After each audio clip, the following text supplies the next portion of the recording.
All right. So Ted Warner, everybody. Ted Warner, woo! Here's our man Ted, yes.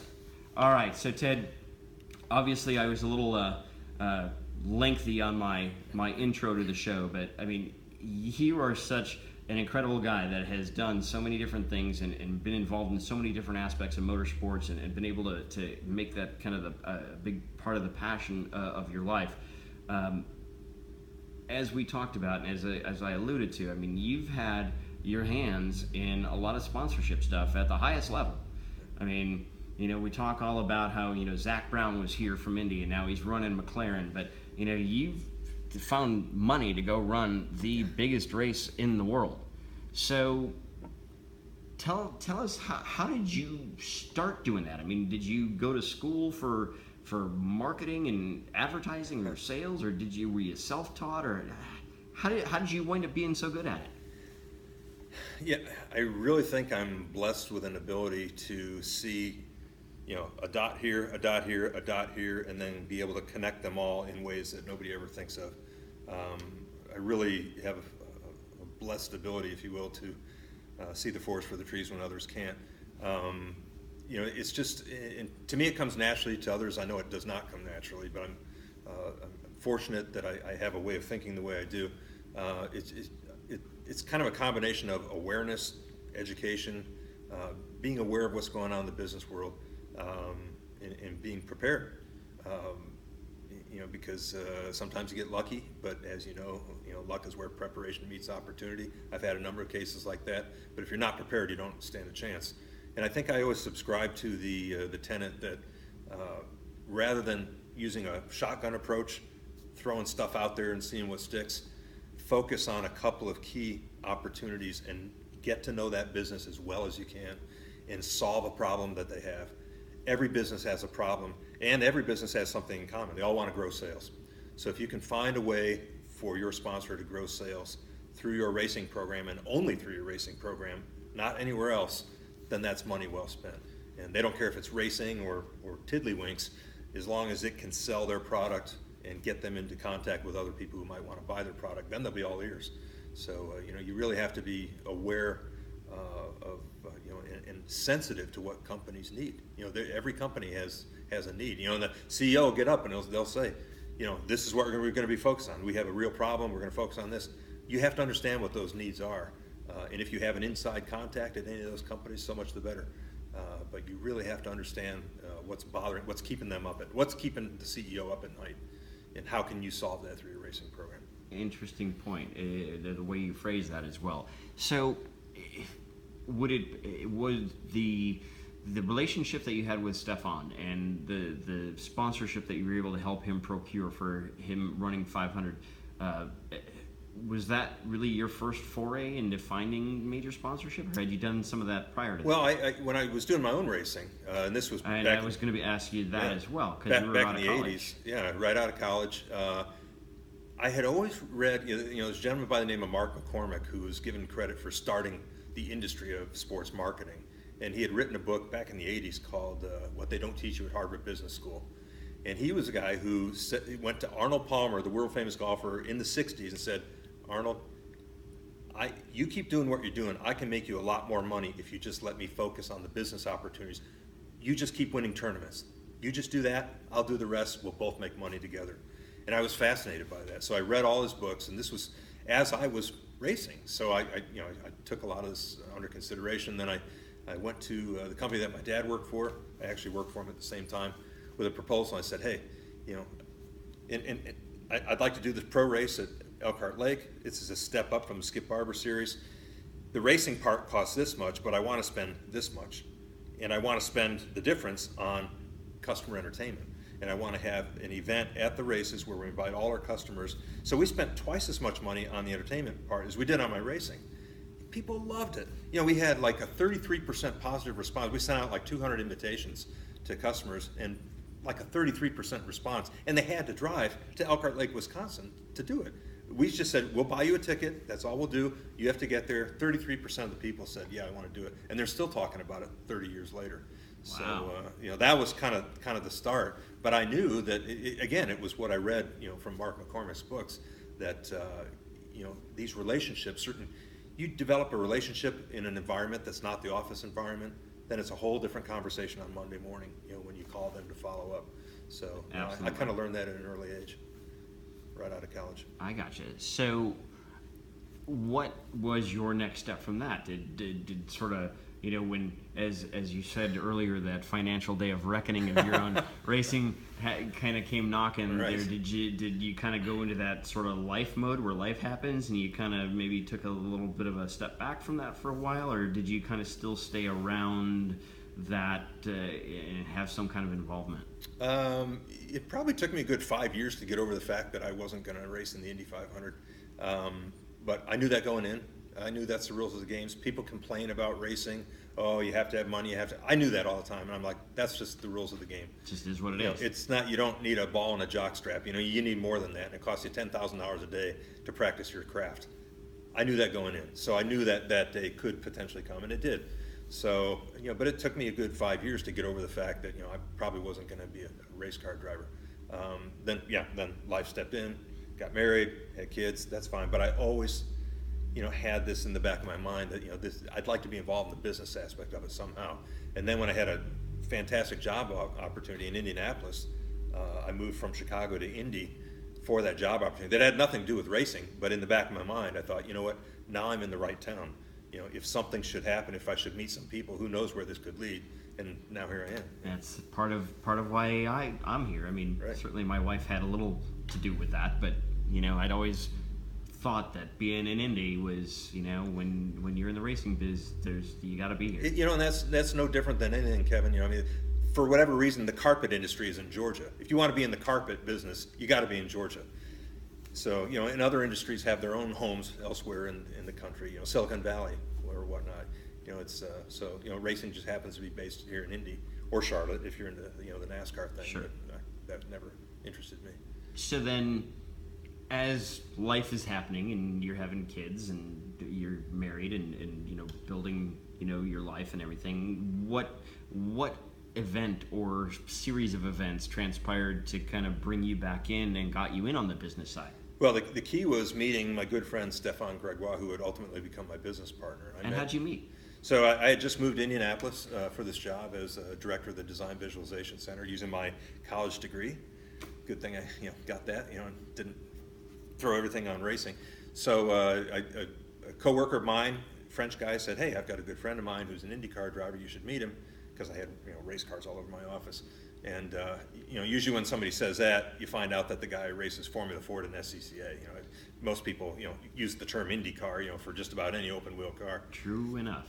Yeah, for sure. So, but when he said it was Stefan Gregoire, and Stefan had just qualified on the second row at Phoenix in the IndyCar race in a field of 28 cars, which included multiple Indy 500. So he was right at the height of his career. So I met Stefan, and I was still interested in the whole business aspects of motorsports, and one thing led to another, and I was able to help him, because it was incumbent upon the driver, even at that level, to find your own sponsorship. So I said, "Do you mind if I, help you?" He said, "No, I'd love that." So Sure. that's how that got started, and ultimately, some of the success I had led to me working with a gentleman named Peter Barron down in Florida, who owned a sports car team. Wanted to start up a motorsports marketing business. Had seen some of the things that I'd done for some other teams, like with Eric Bachelor here at Conquest Racing.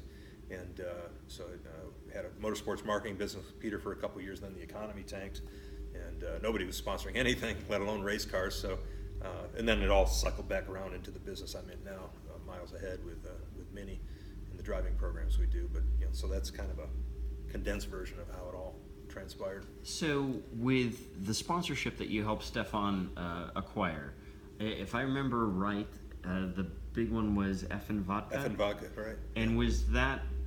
And Stefan ran, what was it, 9 Indy 500s? 7. And this 7? was his 7th 500. So So was that the last one that you helped him find the money for, or had you helped him in years previous to that? That was the only Indy 500, but I'd helped him find some sponsorship to go sports car racing in the American Le Mans Series. So there was a company here in Indy, local company, who it was a gentleman I met when our sons were on the same soccer team. And then I ran into Rod at the Indianapolis Motor Speedway the day after the 500, and I said, "Hey, Rod, how'd you like the race? And I was surprised to see him at the 500. He said, I didn't know you liked racing. He said, well, I do now, but I didn't before I came to the race. But the real race fan is our CEO. And I'm like, okay, there's a CEO that likes racing. I've never heard of this company. They're not involved in racing. I'm like, well, if that isn't an open door, then sure. Then so that's what we did. The company name was Sensient. They were involved. They provide fragrances and flavors to food companies and fragrance companies, perfume companies, and whatnot. They're based right here in Indy, and so we had. And again, there was a kind of a long story, but Stefan had an opportunity to race Ferraris in the American Le Mans series, and then do the 24 hours of Le Mans in a prototype, and he actually ended up finishing 7th overall, 5th in class in 2003 at the 24 Hours of Le Mans with our sponsor name on the car, the Sensient company here in Indy. Wow. So and there were a number of things that led into that particular one-off deal, but that gets back to just having your radar up all the time. Your antenna has to be up. When I ran into my friend at the 500 right after the race, and he mentioned their CEO is the race fan, I'm like, well. So then I studied up on the company. I'm like, okay, what do I need?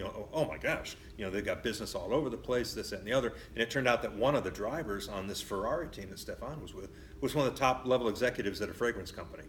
So there was a natural reason for Sensient to be visible in this program because, the top guy at this fragrance company, this perfume company, was racing a Ferrari on the same team. So this is the stuff you have to be aware of, and putting the pieces together and connecting people, that through racing and only through racing. Then the F and vodka, that was kind of a little different story. I gotcha. But you're absolutely right. And it seems like, just from my experience over the years of trying to find funding, is very similar to what you said. It's like, and it kind of, I guess it boils down to being situationally aware at all times. And it's not just on the racetrack. I mean, long gone, and I'm sure you'll agree with me, long gone are those days where, these kids can just, drive race cars and expect mom and dad's money to get them all the way to Formula One, unless your name is Lance Stroll. Right. But for the most part, you got to be the whole package today. You can't just be the driver. You got to be the marketer and the salesperson and the social media guy, and you got to be all of that now, don't you? Yeah, and that task, even when I was racing, when none of this social media stuff or the internet didn't even exist, is overwhelming for someone in their early 20s or teens to have that level of understanding or that business acumen is almost impossible. So, what do you do? I mean, you need others to help you and advise you or be independently wealthy, and the sport has a long history of those characters coming and going. But, again, I get back to the one thing is every company wants to grow sales. One thing I would suggest to any young driver on the way up now is, and even drivers in teams that are looking at IndyCar and some of the major leagues, everyone keeps complaining about the TV numbers are going down. My suggestion would be forget about the business to consumer market, the Coca-Colas of the world that used to rely on exposure.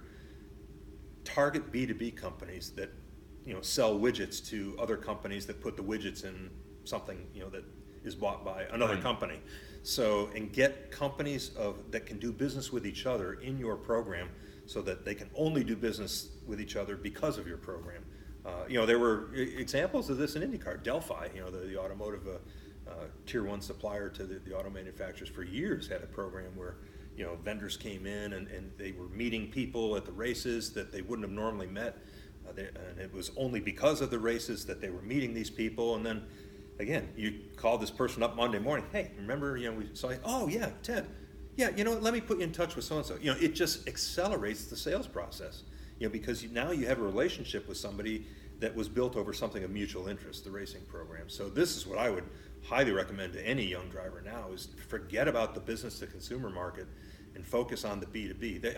The B2B market is at least as big as the B2C. And I think it's a woefully undertapped resource of funding for racing. And there are companies, their normal business is a pretty dreary activity, making widgets or whatever. And so the racing program brings a lot of sex appeal and a lot of excitement to a company that normally doesn't get that much of that.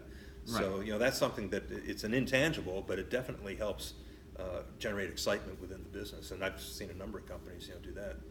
And I think that makes a lot of sense what you're saying, Ted. And that's what I found just in the last couple seasons with running in the World Challenge Series is B2B is certainly more accessible and has a potential greater yield than the B2C, because the B2C, like you said, the Coca-Colas, the Pepsis, the Monster energy drinks, those are already out there. You're gonna have a really hard time differentiating, especially if it's a new company. Like we see the plethora of energy drinks nowadays. Right. It's like unless you've got a gargantuan marketing budget to flood whatever media avenue to get that notice, it's already done. Well, and let me put a little bit of a different spin on this, because when we were dealing with this is kind of combining both of these worlds. In fact, when I was working with Eric Bashar at Conquest Racing, we had this opportunity with the flavor company here in Indianapolis. So, they were selling flavors to, the Monster energy drinks of the world. Monster didn't exist back then, but still. So, in this case, this is very interesting. So now you've got a big beverage company. They're going to buy their flavors from somebody. They're either going to buy them from Sensient, or in some cases, they're not buying them from Sensient, and why aren't they? So Sensient can approach this company and say, hey, you know what? We're going to put your brand name of this new product that you want to promote on a race car. We're going to fund that if we get the business. If you give us, and it costs the brand marketer nothing, because they're buying the flavoring anyway. They're just changing who they're buying it from. So, and then, the flavoring company, they'll negotiate an agreement that says, okay, we'll sponsor this team or this car for X amount of time, and then the profits from that business, go to pay for that. And in the meantime, they've developed a relationship with a company on a very close level that otherwise wouldn't be possible. So that's a kind of a combination of a consumer company that is benefiting from the B2C exposure of a racing team, but the B2B partner is what fueled it. Yeah, so there's a combination. So you have to get real creative and be able to understand how business works, and the how powerful a profit motive or the attraction of new business can be to a company that provides flavoring to a drink company, for example. Right. I agree. And to kind of also talk about, and you sort of touched on it, and we'll get into it in a little bit more detail here as we discuss this point. But back when you were looking for funding for your own race program, and then when you started helping Stefan put together his programs for the sports cars and the IndyCar stuff, did you see a lot of the proposals that were being generated? Were those still pretty much all these elaborate tri-fold paper hard copies that you had to make sure you had your own budget just to generate those, let alone try to make sure you got them into the hands of the decision maker that could benefit? How have you seen that aspect of the sponsorship hunt change over the years? Well, I spent many years in 3D computer graphics, before I got back involved in motorsports. So I understood very well how quickly and easily you could create a photorealistic image of a race car that didn't yet exist. And I know in Stefan's case, we were combining some 3D with Photoshop work, and you could make the car look just like your sponsor's car, and that is kind of a given now. There are enough people around that do that, and that's the emotion, that's the excitement. So, and I think if you find a decision maker in a company that emotionally wants to do it, that's the first step. Then the next step is to provide him the financial justification that he can sell that internally and be successful at defending that purchase, because everybody has to defend their budget at some point. So well, sure, because in any large company, you've got different divisions of that company that are all competing for as much more of their slice of that overall budget as they can get, whether it's because they want to open a new sales office, or they need upgraded equipment, or they need more sales reps, whatever it happens to be. Everybody's always wanting more of that budget pie, aren't they? Right. And actually, if you can get the right internal advocate for your pitch, who's well connected internally in the company, then you can pull from multiple budgets. There's, for example, one of our sponsors for our mini challenge is a company called Molex. Well, they make electrical connectors that go into, telephones and iPads, but they also go into automobiles. And, roughly 20% of their business is automotive related. So, even though, our contact is the VP of Global Distribution, and he has his own reasons, which are primarily relationship building with their distributors and customers. Well, the automotive division, they have an obvious interest in our program because the products are in our cars. So that's one way that you can kind of soften the financial blow of a proposal is say, hey, you've got these multiple divisions, why don't you get a little bit from each, and then you can all afford that, and cumulatively, then we go racing. So, but you have to really understand, and annual reports are a great source of that information, or websites. I mean, I've found stuff just recently, that is amazing information that's easily accessible. Well, and it's amazing now, and I say in this day and age, like we're both old guys now, but you can pretty much find darn near anything on Google Right. these days. So, but it doesn't absolve the aspiring racer, the one that's looking for money, whether it be male or female, from doing their homework. You Right. gotta do the homework and know what you're talking about, or you'll. Well, yeah, and I'll tell you that if you're in a meeting with someone at a company and you're making your pitch, to demonstrate knowledge of their business, if you can say, I understand that 23% of your sales is in the automotive industry, that's going to get their attention because everybody, and this is why I get back to saying, don't use a shotgun approach, throw stuff out there and see what sticks.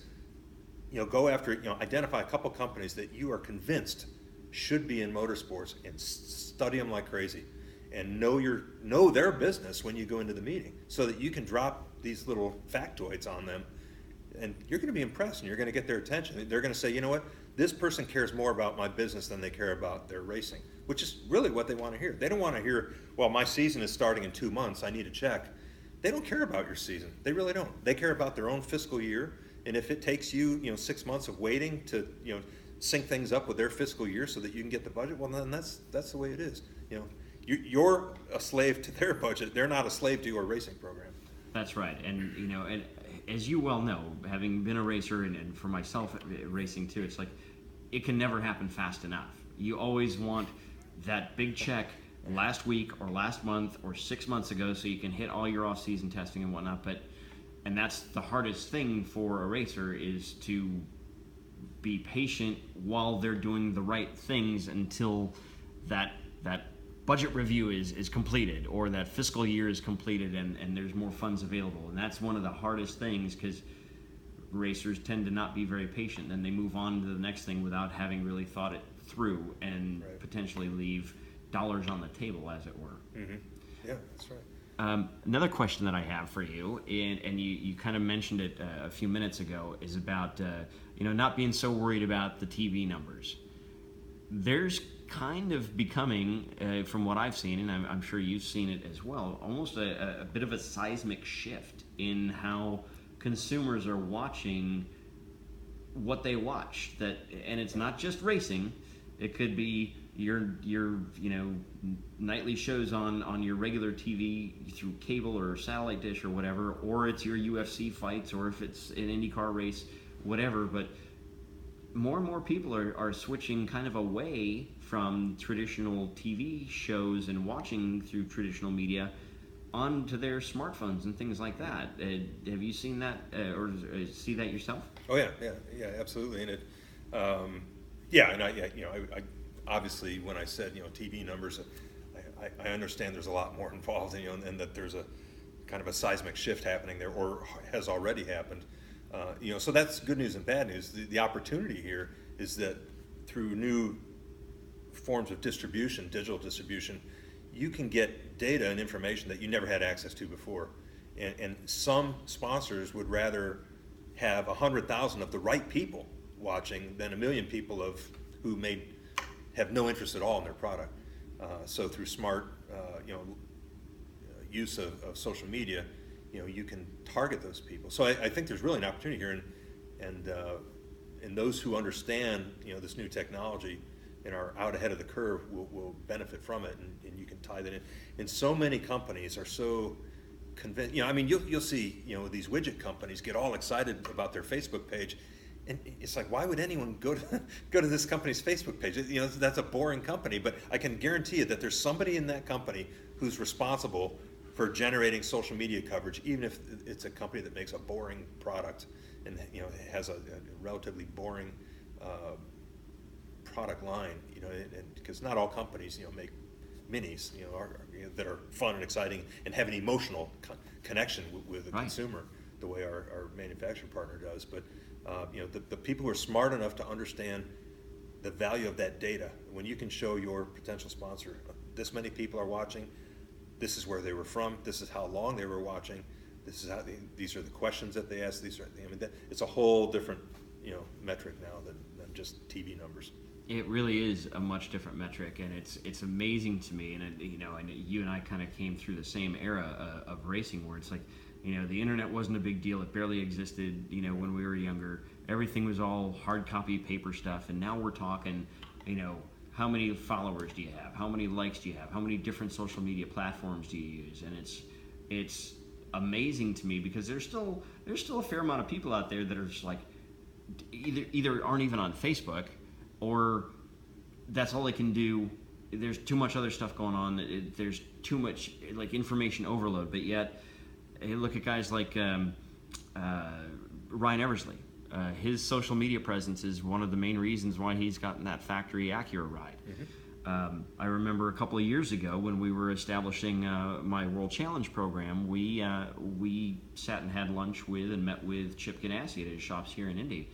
And he had, I can't remember if it was 3 or 4 people specifically dedicated to social media that he was paying a salary to, that all their job was to manage social media for all their different programs. Yeah. So obviously we've gone into a different era now, and you and I talked about this a little while ago when how many of us, I'm sure you did too, watched part of Alonso's rookie test here at the Speedway in May. Right. Yeah. Well, and the danger comes with there's so much out there.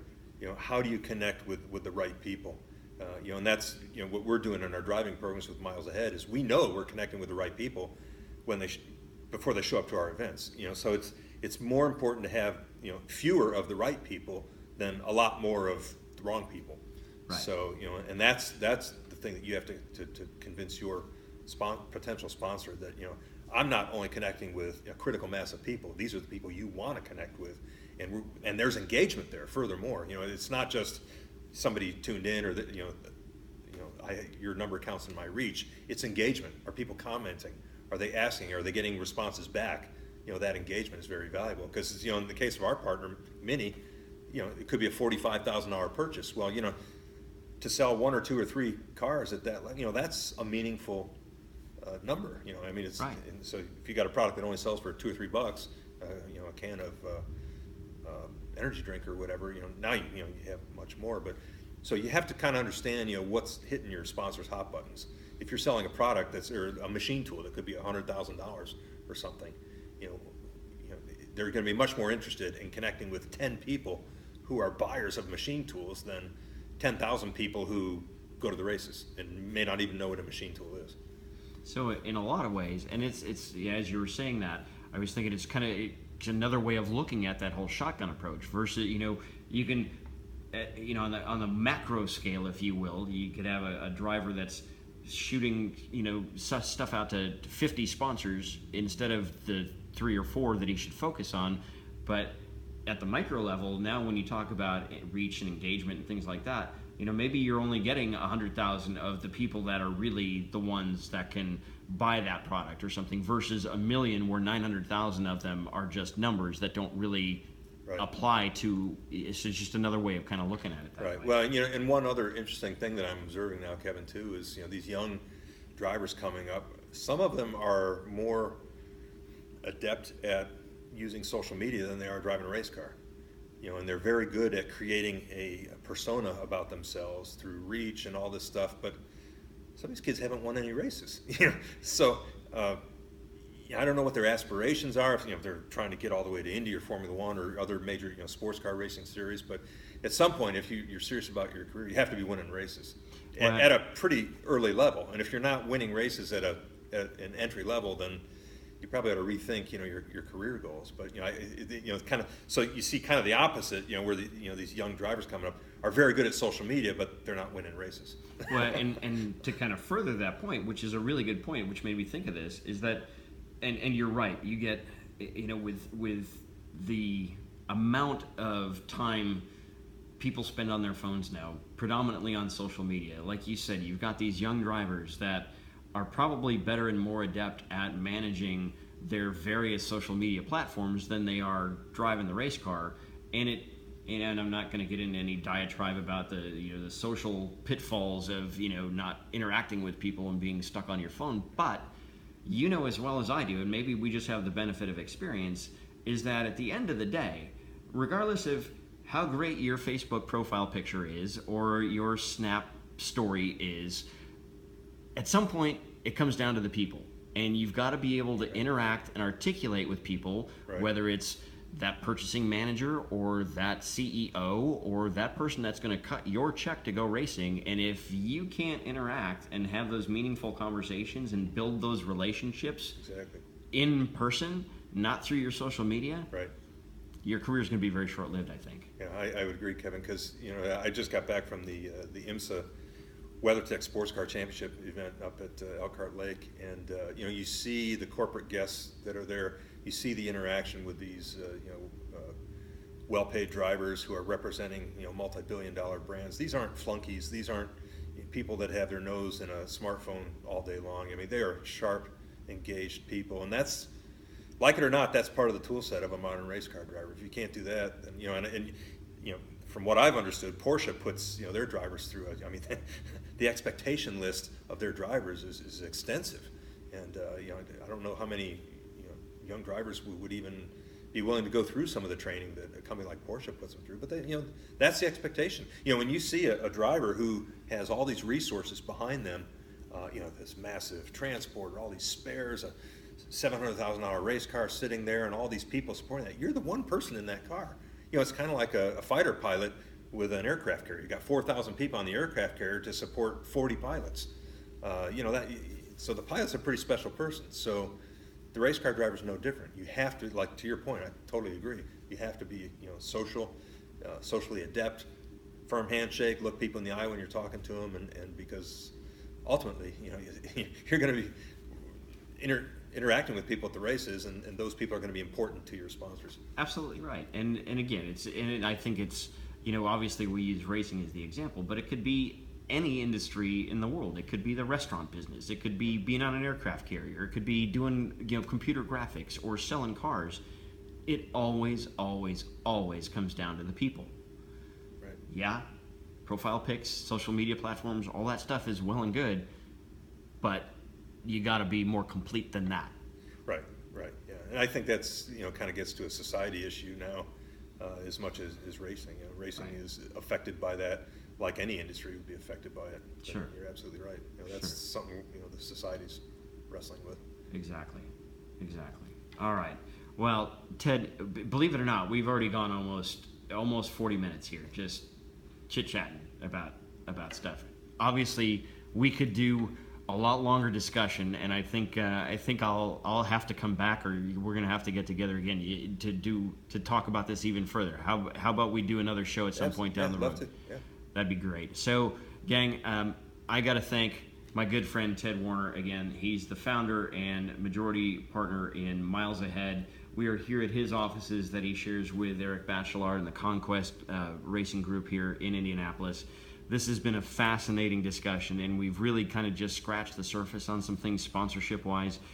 We could probably go on and on about this for quite a bit longer, and who knows, maybe the next time we do a part 2 on this one, and maybe Eric's in town and we get his perspective on it, or somebody else's. But fantastic. I loved your insights, very, very knowledge-based and experience-based, and I think it was very poignant for any of the drivers that may be watching, young or old. Maybe sometimes you get a little caught up in one thing, and you got to do a little bit of a reset to gain some perspective. So thank you again for all of your knowledge and perspective on the Seventh Gear Show tonight. So guys, I'm going to turn this around here if I don't screw it up.